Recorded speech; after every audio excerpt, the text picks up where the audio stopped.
You're listening to Nurture Your Zest. I'm your host, Ashleigh King, and I will introduce you to a wealth of interesting, fascinating individuals from all walks of life who will share their stories, how they've overcome challenges, and you will find out their top tips for success. Through this podcast, you can gain tips to grow and change your life and the way you see the world, and help you to nurture your zest. Hello, today I'm delighted to be joined by Sarah Crimmens, who is one of my biggest supporters and someone I really look up to because she's been great for my entrepreneurial journey and just as a friend as well. So thank you for joining me today, Sarah. Oh, you're welcome. It's such a pleasure to be here. And can you tell us about yourself?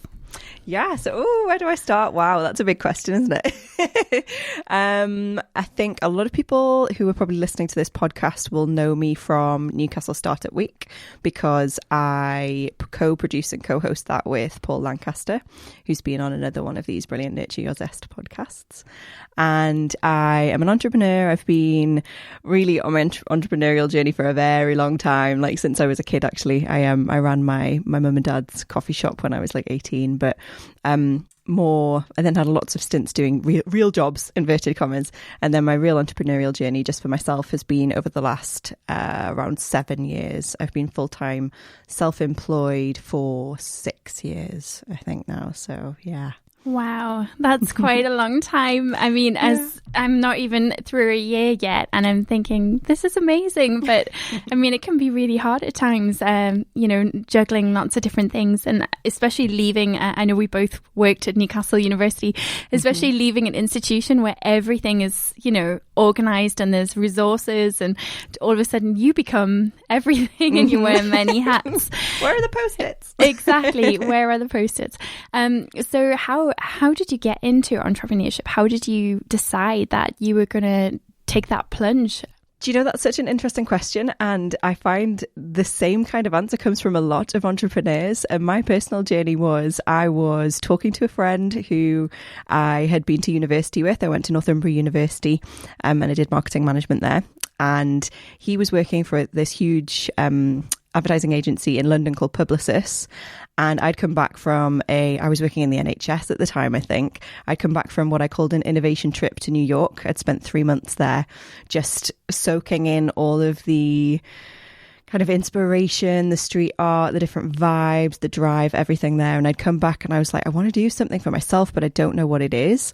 And I was talking to him and he said, oh, well, we're looking for, I was like, I want to do something like a marketing agency. I'm not sure what it would be. He said, we're looking for someone to do, so this was back in 2012, we're looking for someone to do social media out of hours, so in the evenings and weekends. You could do this around your current job.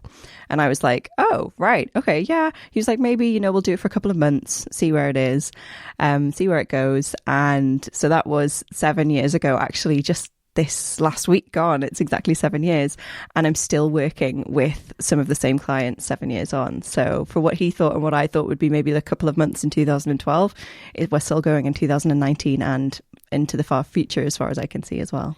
Absolutely. I think those are the people who can be your biggest most valuable clients are those first people who give you the chance and who I think the people who strike your passion or I always talk about Zest because that is my word and it is what lights me up, but who kind of stoke that fire within you and help you to find that creativity. So it's really nice to hear that I'm similar to that as well. I've got some clients that I just would never ever want to lose because they're just precious to me. And it's really nice to know that, you can do that work with those people. And it changes and evolves. Like these clients, what I was working on in 2012, just like our world changes, just like the world of business changes, just like social media has changed. When I look back to 2012 to what I'm doing now, it's so different. And it's brilliant because I am not I want to stay in one thing and do that forever kind of person. And I think that's kind of a trait of entrepreneurs in general. We like to have our fingers in lots of different pies. We like to be doing lots of different things, and I like to keep my interest peaked. So I couldn't stay just doing one thing the same over and over again. So it's really good that the brands that I work with have changed and evolved, and I've changed and evolved with them. And some of these brands have gone from being with the advertising agency I started with, going to a different advertising agency, but the brand wanted me to stay, so they brought me with them, which was amazing.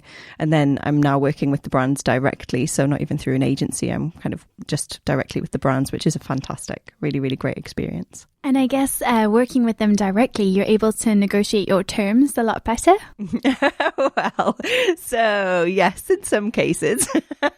In other cases, no, it really depends. I think I get asked this kind of advice a lot, for this advice. So and people kind of expect a one kind of answer. And for me, it's the same answer for everything, which is you're dealing with people and every person is different. So just like a company, every company is different. It has a different heart. It has different values. It has different people working for it.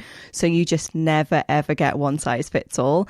I do have certain terms that I have, which I will go to every company with, every potential client, and they usually get tweaked in some way, but I won't take on a client unless I'm happy with the terms that I'm given. I know we've chatted about this, and I totally understand. I remember when I first started, I was just grateful for people giving me work, especially being so new and just thinking, wow, this is so different. And also back then I hadn't started any kind of personal development whatsoever, and I didn't know completely who I was.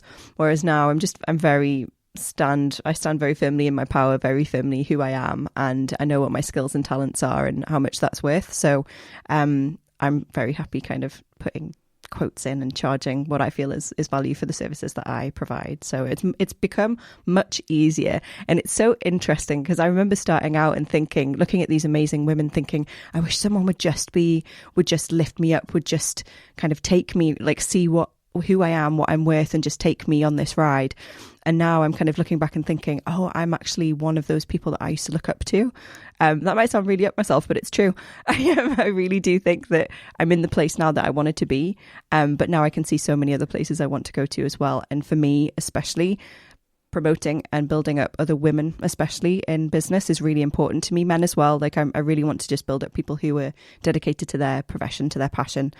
They have something going on, and if they ask for help, then I'm really committed to doing that. But as I say, just women specifically, and that's just a personal thing of mine, just from my struggles. And a lot of women approach me, so I have that absolute joy of meeting people like you, Ash, and a couple of other people I'm wearing, like Tisca London, which is a local brand from a local designer, Kimberly Stacey, and we've got We Are Auburn, which is an fempowerment box in this area as well. These really amazing women who are doing things for themselves. And I know it's the same for both genders, but I do see in women specifically, I've done a lot of coaching in this area, and I know my experience, we don't always put ourselves forward, and we don't always see the amazing light and talent that we have inside of us. So it really does help having other women help us and kind of give us a foot up whenever we can. So I like to do that when I can. Absolutely. And it's so important that you do that. And you have done that for me. We have had many conversations about charging, particularly, how do you even begin to work out what you're giving? And I know in those conversations, you've always said that is far too low, go back now, and it's been really helpful to me to get get that perspective, because you're right, we do sometimes as women not step up or over deliver, which is a big thing. And just listening to what you were saying there, I don't think it's a bad thing to I don't think it's, as you said, arrogant or up yourself to talk about being someone that people aspire to be, because I think anybody can inspire somebody, regardless of where they're at in their life or what they've done. Just to have that courage to be yourself is already inspiring to me. I always find those, I'm always looking for those people, the people who are stepping into their power. But I also think as well that it's just really interesting talking to talking to people and hearing their stories and hearing what's made them a certain way. And I went to a talk the other day by one of my favourite professors, Professor Sharon Maven at Newcastle University Business School. And she does a lot of work in gender equality, gender studies, and looks at why women do particular things. And there's things like the halo effect. But there's also something she talks about called the tiara. And it's this idea that you have a tiara on your head and that you will I would wear one of them all the time. I mean, how great would that be? I mean, if I could wear sparkly jackets and glitter on my face every day, I would. It wouldn't really work in an MBA class, I don't think. But I think it would. Try it. I get away with sparkly headbands and nail polish. But what I liked about her talk was she talked about this idea that many women actually have this idea of having a tiara on their head where they will just they'll just keep working and hope that someone will notice them. Someone will see how much they have to give and how much value they have and how special they are and how valuable they are to the organization and how much they do and say and actually people don't. No. And what happens is those women they get hurt and they lose their faith and their hope and they get resentful. And it's really sad, actually. And I was quite stunned by that idea because I'd never thought about it before. I'd never thought about this idea that someone will come and give you a promotion or, and I know looking back in the past, I've definitely been in roles like that in jobs where I've just thought I'll just stay here and I'll work super hard and people will start to notice and things like this. But now going forward, I know that I'm really excited that I am hanging out with a lot of cool women who just go, you know what, I've got a dream, let's just do it. Let's see what'll come out of it. And that's really, really fun. Nurture your zest. That's what it's all about, isn't it? And I think we get really, I've had so many, it's so interesting. These conversations keep coming up for me. This theme of women, we've been told for so long that we have very certain roles in society, and as much as things have changed a lot, these stories that we tell ourselves that we're meant to be just wives or just mothers or just work in a job as a secretary because that's what women do, things have changed a lot and we are much more open to explore different roles and do different things. But we do have this in our DNA a little bit, and it is like another hurdle that we need to overcome to keep going. And when you look at history, it's not actually been that long since women were really allowed to be in the workplace. It was only last century, and we're only 20 years into this century, so it's still really new and fresh. So we are actually pioneering the way, like we are pioneering the way for generations of women to come to be like, you can do whatever you want to do. And we do get told that, but we do, as I say, need to overcome that little hurdle again of really, really believing it. And what you were just saying there about wanting someone to staying in a certain role because we want someone to see us and see our light and see us shine and just really promote us and just work really, really hard to do that. I'm really curious to hear what your answer for this is actually about. What do we do about that? It's like, what do we do when because I know what my answer is, but what do we do when we find ourselves in that position of starting to feel resentful and realizing no one's coming to save me? And I could talk about this in so many different areas of life, but I'm just curious about the job and what you would say for that if you're in that kind of career maybe that you know that there's no one coming to save you. Like, what do you do then? It's a very interesting question because for me, I do think that I am quite fiercely independent. And I know sometimes when I talk to friends or colleagues or just people about how my relationship with Paul, my husband, runs, or who pays for what, or how we divide chores or things like this. It's not as straightforward as some people would normally like, and that is quite interesting to hear that. So for me, I think my answer is a bit of a long one. So you have turned into the interviewer here. But I grew up in South Africa, and when I was younger, all I wanted was to be a mom. That was my one dream, and it still is a big dream of mine, and I hope it is something I realize one day.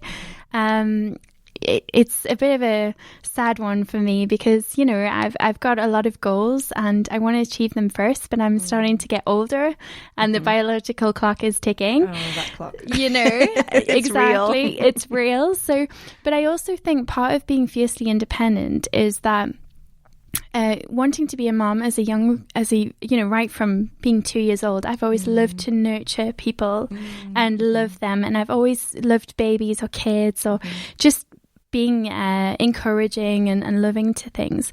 So it was really interesting when I moved to the UK because I thought I would be a mom and a housewife and maybe a preacher's wife or a piano teacher. Those were my aspirations. And at school, my first day or first week of school, I was 14, year 10 at a school. And I was asked what I wanted to be when I grew up. And I said a mom, and everyone laughed at me. And they teased me they teased me for about 2 years. And I actually hated school when I moved to the UK because I'd had a very different experience in South Africa. I'd loved it and I was popular and, you know, I was involved in so many activities and it was all outdoors so I could play sport or whatever. But actually at that point, I decided that I was going to have some dreams. And it took me a while to find my path. I fell into working at Newcastle University, but I loved my time there and actually worked my way up quite quickly and became quite ambitious. And I would say even now doing my MBA, you know, I have a lot of things on the go, but I can't really settle or just do one thing. And actually one day it is my hope that I will return to my original dream and be a mom. But back to your question or answering it the long way around, I do think you set your own expectations on yourself. So I think we can very, very much become resentful in whatever situation we're in. But one thing that I've really learned, and it's why I started Nurture Your Zest, is that our stories that we tell ourselves and that we tell other people is what we begin to believe about ourselves and how we frame our world. And actually, you have the power to, you know, let people see you for who you really are. So I think actually when we become resentful is when we're not where we're meant to be. A great analogy of that is, I love to talk in metaphors, but imagine you have a flower on a windowsill and it's growing and it's doing really well, but it just stops. You know, it's not getting any taller and it's just kind of complacent, shall we say. Sometimes all that flower needs is just to move to a different windowsill, and actually that's where it might get the light it needs, or it might be just a slightly different bit of atmosphere or temperature or whatever it might be. So I do think that we have the power to create our own world and our own windowsill.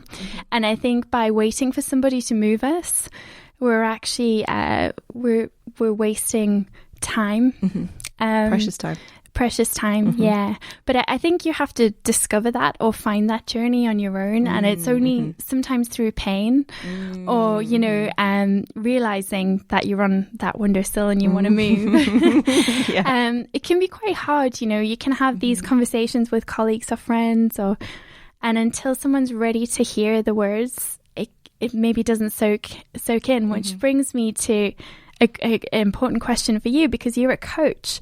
So having those questions, how do you help people through whatever those circumstances are, you know, to realize or to reflect on where they are right now and where they might want to be? So the first exercise I like to do with any coaching client or anyone I'm even really just having a conversation with is something that I actually got from Feel the Fear and Do It Anyway, which is such an old book, but it's the first kind of self-development, personal development book I ever read. And interestingly, I think I read it when I was in that position of being somewhere that I just wasn't meant to be in. But I couldn't see the wood for the trees because I was following the conventional life. I was doing everything I thought I was meant to. I was in the job. I had the boyfriend. I had a nice place to live. You know, all those things. Had a car. All the things tick all those boxes. But I was completely out of alignment with myself because I had no idea who I was. But so I did this exercise, which is in the book, which is draw a grid. And the grid has 9 boxes. And in each box, you put something which is important to you in your life. So usually in there would be things like health, your relationship, family, anything else that you want, any kind of hobbies that you have. For me, personal development would be in there as well, exercise, eating healthily, like that kind of thing. And just look at that grid and see where I like to do you can do this grid at any time as well, and it can change very easily. I'm sure mine's very different to when I first did it. But in those boxes, you can put ticks next to them or maybe crosses next to them, or even just pick out one area that you really want to work on. Because I think a lot of people come to coaching because they're like really confused and really stuck and they don't know what to do. And for me, in my experience, that can lead to a lot of anxiety. And when you're in an anxious state, it's very difficult to be able to sort through things in your head, and it's even more difficult to be able to make any decisions. So if you do this grid exercise, you can just focus on one area and be like, right, let's work on that then. And as soon as I know that area with someone, then I can just ask them the right questions. Because what I find, and I do a lot of coaching, as in I coach other people, but I also take a lot of coaching as well, because I think for me that's the best way to learn, and it's how I grow and develop myself the best as well. So yeah, just having that one point of focus is really important, and then just working with that person to actively listen to what they're saying, and listen to what they're not saying, because a lot of the time the thing is the thing that they're not saying, and you can tell it, and it's trying to just, it's like you were saying, it often needs to be someone else who's not you to say something for you to really get it. And it needs to be said multiple times as well. So if someone comes across an idea for the first time and they're like, oh, interesting, never thought about that, let's put that to one side, can't do that right now. Just reapproaching that as well can be a really good way to help someone get to the point that they need to be at, based on what they've said to me that they really want. So say if it's health, kind of going down different routes of how they can get to that healthy state. So yeah.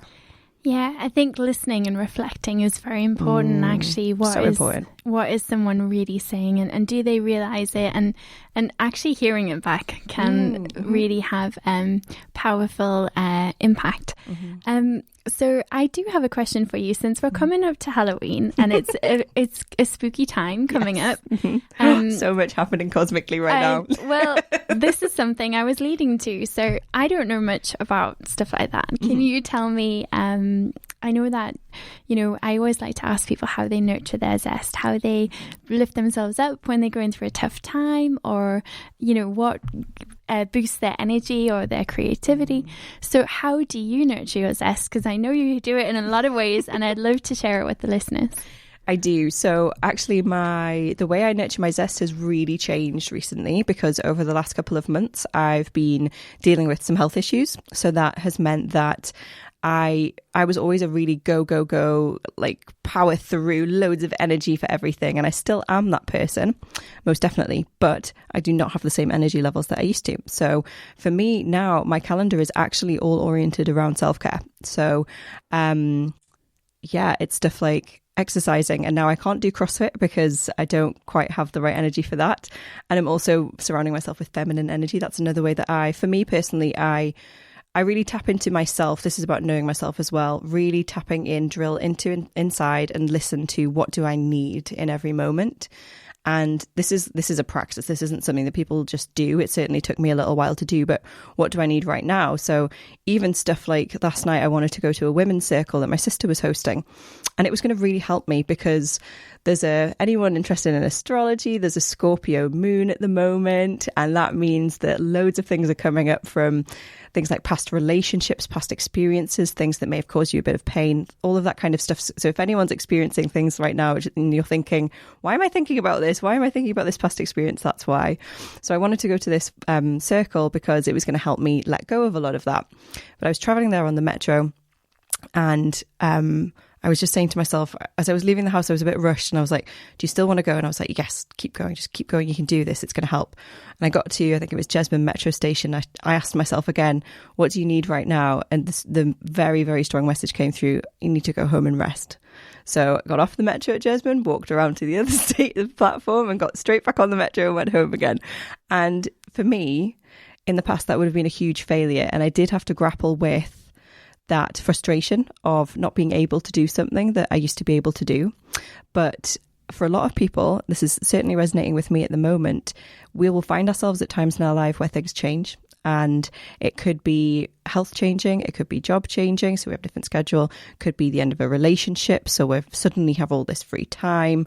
It could be anything, could be having children, could be losing someone. These big events in our life always happen, they happen to everyone, and they'll hit us and they will knock us for six.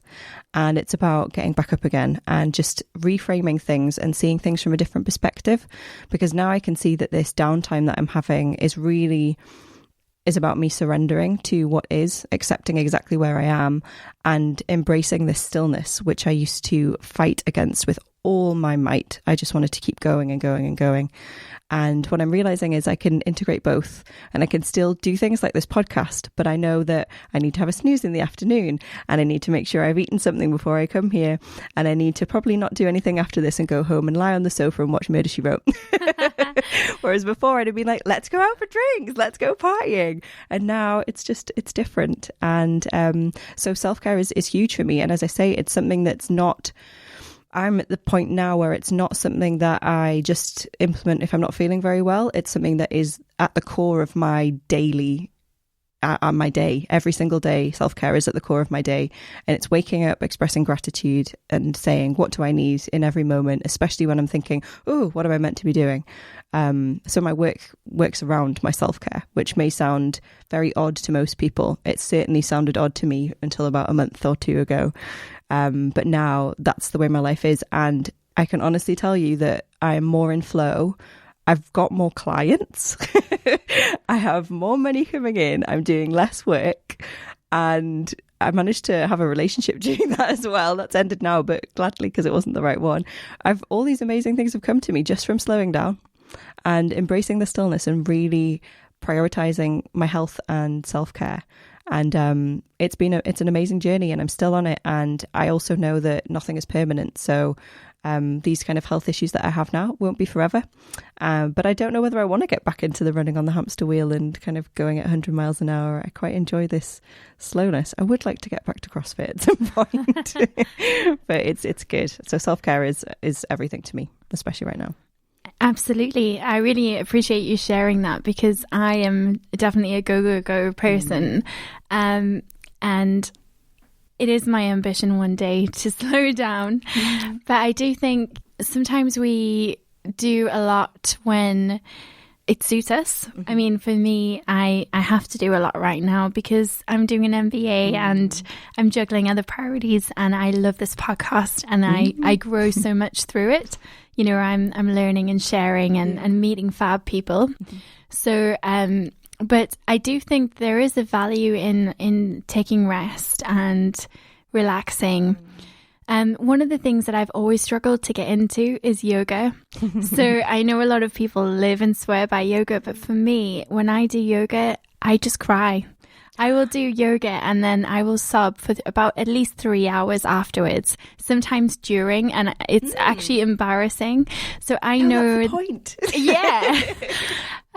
I think that is also something about, you know, we talked about women, but what my yoga teachers have told me is that women store their pain or their sorrow or trauma or anything they've been through in their hips.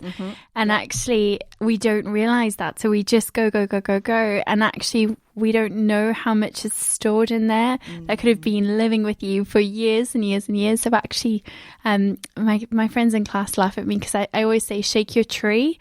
But, you know, it's when you shake your tree and you shake that out and it can actually be quite unsettling to stir up all that stuff again. So have you ever experienced that in your quest to become slow? Did you find there was a bit of a state of chaos or turmoil? Oh gosh, yeah. Like, this isn't easy. As much as I'm saying I'm appreciating this and I'm learning so much from it and I'm surrendering, I really am. But as I say, there's a lot of frustration there as well. And it's interesting. You said something before as well about we often don't change something or look at something until we experience pain. And up until recently, there hasn't been much of understanding around mental or emotional pain. So it's always been physical. So another kind of thing in my history was I didn't really properly consider my entrepreneurial journey until I broke my ankle. And that was a really big, like, okay, there's a physical pain, like you can't actually go to work now. So let's have a sit and think about things. But in terms of what you were saying about yoga and stuff stored in your hips, this is why I love dance so much. And I'm a huge fan of yoga as well. And my sister, literally, she's a yoga teacher.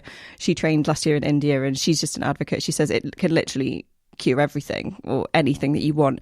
And I do find that, again, because I haven't been able to do the more aggressive like workouts that I'm used to, the cardio, I've been doing yoga much more. And it really does help, if anything, just for the breathing. And so many people dislike the breathing. And I get it, because it can take a bit of getting into. But it can be a lifesaver, especially if you do suffer from any kind of anxiety or stress. Or even if I wake up in the morning, and this is part of my self-care, I wake up in the morning, 10 minutes of gratitude, and then do at least half an hour of yoga. And I do online videos. I don't actually go to classes. I don't know why I prefer to be on my own for yoga. It's like it's my personal thing.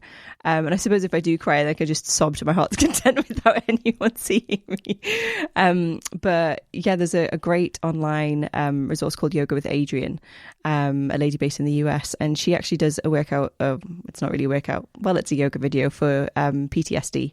And because I suffer from that after a couple of trauma experiences a few years ago, and that really helps. And there is a lot of breathing in there, but dance really helps too, in terms of shaking it out, because I do think the calm stuff really helps, but you do need to.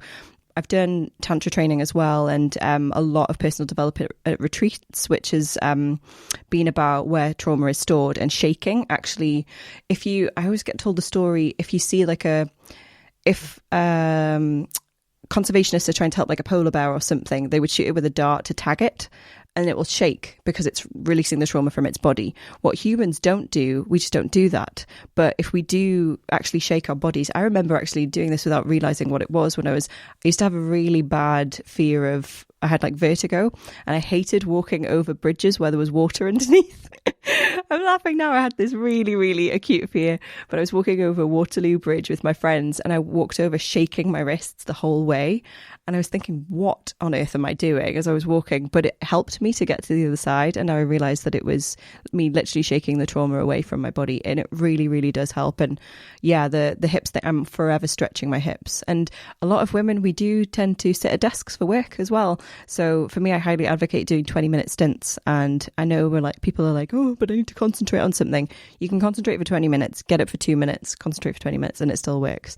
It's just, again, creating these really healthy habits. And for me, it's changing my mindset from thinking that this is a nice to have and I just need to do it to get over something like an illness or not feeling great, to it's actually essential. It's necessary to maintain me the way I am so I can keep going and do even more amazing things, because we are capable of unbelievably amazing stuff. And I feel like I'm only just scratching the surface of what I'm capable of. And having all of these, particularly self-care things, nurture. I love that your podcasts nurture your Zest. Nurturing myself, nourishing as well. They all are vital to going forward. Absolutely. Wow. Thank you. That's really interesting to hear. And it's so nice for me to meet someone who has PTSD too. So I also have post-traumatic stress disorder, and I think it's a weird one because people don't really know what it means. No, it sounds scary. It does, but they also think you're angry all the time. Yeah. I mean, you must have been in the army. Yeah, exactly. They don't understand that it can be for a variety of reasons. And I mean, I've been in situations where people have come up behind me or startled me and I've screamed and they've gone, well, that was dramatic, and they just don't understand the impact that can have. Or one of the reasons I used to hate yoga was because often you have to do these exercises where someone you don't know, a stranger, has to touch you. And I found that really difficult. And I don't like meditation for those reasons, because as soon as I close my eyes, I get flashbacks, and it can be really tough. And I think being able to talk about it with somebody who gets you is quite refreshing, actually. How has PTSD played out in your life? Do you find that you've had instances like that where you've had to you've found yourself startled, or you've had to kind of laugh and smile it off, or pretend everything was fine when it wasn't? Yeah, I mean, so my PTSD is linked to 2 rapes that have happened. One was in 2017 by the man who I thought was my best friend at the time. And the last one was last December, so just nearly a year ago. So they're quite recent. And it's tricky. So my PTSD has only actually come back in a kind of sexual way. So it's not ideal situations, but it then overlaps into everyday life. So it really overlaps into kind of anxiety. So it's just generally a general feeling of anxiety, not wanting to be around people, being very conscious of being in crowds, and having too much stuff going on around me, being somewhere unknown. So, for example, if I had to go on a business trip, I did have an episode, I think in August this year, where I couldn't go on this business trip because I had a huge panic attack. I remember I'm laughing. My therapist tells me that's a coping mechanism. Sitting on Granger Street or Grey Street, just with a turmeric latte from Naked Deli, being like, I can't go to London. It's too much. But it comes out in all different forms, and it's very debilitating, and I talk about it a bit like grief. It comes at you without any warning. It's like a wrecking ball, and it hits you, and it's very, very strong, and there's no warning, and you sometimes don't know what to do about it, and you don't know how to cope with it. The one thing that I just need to keep reminding myself is I can deal with this because I have dealt with it. And I'm a very strong person. So I just keep reminding, and breathing. This is where yoga and meditation comes in very handy, actually, because the breath is, if I can return to breath, whenever I do that, everything's fine. Even just a couple of deep breaths. You do not need to be a master meditator to do that at all. It's literally just a couple of breathe in, okay, breathe out, and then doing maybe 3 of those, just sitting on the metro. I think stopping for me is very important as well, not walking anywhere, just sitting down or just standing. And that's how I've got over it. But at the moment, I'm actually doing EMDR to try and help with that. So I've actually just done a couple of prep sessions with my therapist. I'm starting that on Saturday this week. So I'm really interested to see where this will take me in terms of letting the trauma, because I feel like I've released a lot of this trauma through different healing processes. I've done a lot of retreats and healing on this kind of area. And I'm very in touch with my womb space, which has been very important for me. But there's more there. And this is, I feel, why I've had this illness for the last couple of months as well, is there's trauma in my body. And it's, for now, since startup week, which was amazing. From then I was able to slow down, and my body has realised, because I used to do a lot of travel, my body has realised I'm just I'm safe, and I am stable, and I'm in a place where I can really process this for the final time and let it go. So it's the physical stuff that's kind of coming from the inside out now. So as I say, EMDR, I'm working with an amazing acupuncturist called Fiona Swinburne. She's based in Jesmond, and really upping my diet game. I'm so many organic vegetables now, making sure everything that's going into my body is nourishing. Don't get me wrong, I still eat cake now and again. The sugar addiction is real, but I'm getting to grips with that, and I'm just much more conscious about what I'm doing. And for me, I've created a safe space for myself now in my home, and in terms of my coaching as well, it's absolutely paramount to me. And to be honest, it's paramount for me in everything that I do, creating safe spaces for people, because I know that I started talking about this from kind of 2 weeks after the first rape happened. And I found that in me opening up, it's opened a doorway for other people to share as well. And what we've already said, talking about these things is really, really important, because they are cloaked in so much shame. Traditionally, they have been anyway. And survivors feel a lot of guilt.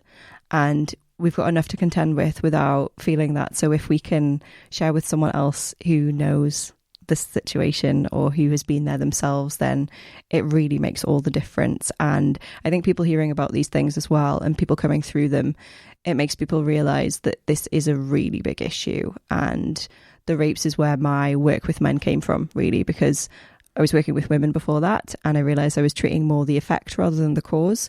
And I thought, actually, in helping men get to grips with their emotions, realize that what they have inside of them, their emotional side, they're inherently what we call our feminine energy, is valid and it's real and it's there. If they can tap into that, they have no reason to be violent towards women whatsoever.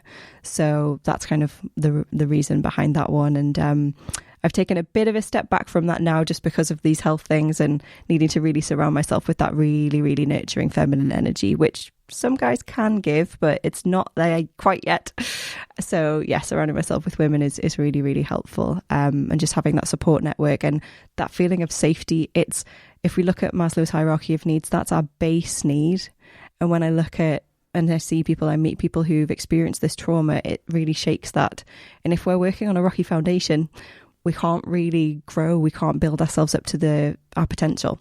So we really need to make sure that needs satisfied first. So yeah, that's what I'm working on now, and I feel that safety. So, and the more I can give that to other people, the better. Like, that's really my reason for being. So that's extremely powerful. I'm so grateful that you've shared that. I mean, wow, it's amazing. And actually thinking there while you were talking, I've realised, well, I've known this a long time, but for me, trauma is safe. That is my normal, my chaos is what calms me.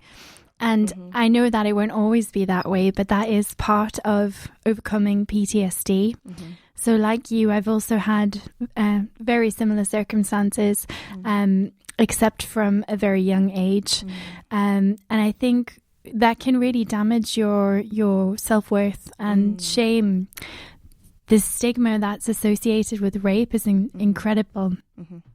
But I think as well, talking about mental health is so hard, and it's still something that people really struggle to do, even though it's getting easier. I know for me, I first got into overcoming or talking about mental health. My best friend was stabbed to death. He was murdered, and I was only 20 years old. And for me, that brought back all of that trauma from being a very young child. And I think that feeling of being powerless and you can become stuck in those circumstances, the flashbacks, the nightmares, experiencing that again and again. And actually, I think you can be very vulnerable in that space. You need to support yourself and surround yourself with very supportive friends, and who will live and nurture you and be that person you need when you're re-experiencing that and you don't realize what's reality and what's not. But I do think actually EMDR is amazing. For me, it saved my life. I have heard that. Thank you for sharing. I know it's not an easy thing to share these kind of things. Obviously, I know that from personal experience, but from other people sharing as well. That gives me a lot of hope to hear that EMDR has really worked for you. I know that I'm using it as a tool to help not feel the impact of the rapes, but I know that there's probably other childhood trauma that we don't really class as so strong, maybe because, rape's a very extreme thing. And but yeah, I'm sure that there's other kind of childhood trauma that's in there as well, which I'm hoping to release too. So but I think the conversations really do need to go on. So I love it when podcasts like this do, and you encourage this kind of conversation, because these things actually affect everyone. And I think the statistics are like 1 in 3 women, I don't want to say suffer from rape, but experience rape. And I actually think that's way higher because people don't say anything. And I know that I reported the first one, but I didn't report the second one. And since talking to friends about this, when I have told them the actual story of what's happened, they've realized that they've experienced it as well, but they didn't think that's what it was. They just thought they'd had a bad experience, because again, women are kind of told that sometimes we have it in us again, that it's this horrible societal thing that we kind of at the behest of men, like we just do whatever they want. And some men will take advantage of that. And I definitely know that I actually haven't felt vulnerable, and that can be even more dangerous. Because I'd done so much personal development after the first one happened, and even the second, and I was like, I'm really great and I've healed. But actually, that vulnerability, you don't really realize that you really do want to be loved and to trust again. So I found myself maybe in situations with guys where I'm like, oh no, but the difference is now I know straight away, and I can really tell when a guy is not the right guy for me. And I'm very, very strong in my boundaries now. I did not have boundaries before, and I think the thing that people don't realize about, I didn't want to have boundaries because I thought that meant I was really rigid, but I realized that boundaries are these amazing, permeable, flexible, like membranes. So you say, okay, like I don't want to do this, but then you get into the situation, you're like, actually I've changed my mind now and this is acceptable to me. And that's what's great about boundaries. It's having them firmly and believing in them, and then being really flexible with them when you want to be. So, and it's again really tapping in, really going inside and asking, what do I need right now? Not necessarily what do I want, but what do I need? And that answer will always come from within, just clearing ourselves out and really listening and tuning in. So yeah, absolutely. Boundaries, I think, keep us safe. And I think actually, given experiences like this, boundaries become even more valuable, because sometimes when you have been through trauma, it's difficult to have boundaries because yours have been broken, especially for child trauma survivors. Yes. The other thing I wanted to say is that I think these conversations are really powerful, but it takes so much guts to have them. Even now I can feel my voice shaking just talking about it. But what I do think as well is I'm grateful for the trauma that's happened in my life, because while I wouldn't want to go through that again, the powerful impact it's had in the ability for me to connect with other people, and being able to walk into any room and just find, you know, no matter who I'm talking to, just really connect with them is so valuable to me. Being able to hyper focus on particular things, or empathy. Empathy is my superpower. I don't know, have you found that as well from your experiences? Oh my goodness, yes. There's something, and I'm not saying this in a way to make it sound that survivors are better than anyone else, because in my eyes everyone's equal. Everyone has strengths and everyone has things that they can work on. But for me, there is a certain strength that a rape or trauma survivor has, which is, for me, we kind of give off this kind of essence, and I think it's only we can see it in each other. But to have gone through something so horrific and come out the other side, we know that we can actually handle things, and we know that we can cope with things. And the more we remind ourselves of that, and the more we tell each other that, the better, because it really does keep us going. And I really resonate with what you just said, because I would not wish what has happened to me or to you on anyone at all. And it was by no means a pleasant experience, but it has taught me a lot. I definitely am where I am today because of it, or more as a result of how I handled it. And I'm learning so much, and I'm grateful to really have got through this, because I know a lot of people haven't. And yeah, it's a very interesting experience. And yeah, it's just keeping on going is the most amazing thing really in the world. And yeah, walking into a room and being able to identify with people, empathy I think is really, really huge, because not everyone has empathy. So to meet people who do have it is really wonderful.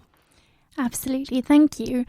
We've run out of time now, but it was quick. I just want to ask the one question that I love to ask. I live for this question every time. So what is your one word? Oh my goodness. Oh wow. So gratitude. Yeah. Beautiful. I love that. Gratitude solves everything. If you're ever feeling down, if you don't know what to do, if you're just feeling weird or icky, just thinking of 3 things you're grateful for in that moment, even something right in front of your face, it really helps everything. So, and I think your choice of words just exemplifies your strength, because that is truly resilient and strong and beautiful. And I'll stop it there because I'm getting emotional. But thank you so much for coming on. Thank you for having me. This has been wonderful. You've been listening to Nurture Your Zest. You can find us online on Facebook, Twitter, Instagram, and LinkedIn at Nurture Your Zest. If you've liked today, please subscribe. You can also leave us a review if you're feeling extra kind. Today's podcast has been made available through the kind sponsorship of TL Multimedia and That Branding Company. We look forward to catching up with you again soon as you learn to nurture your zest.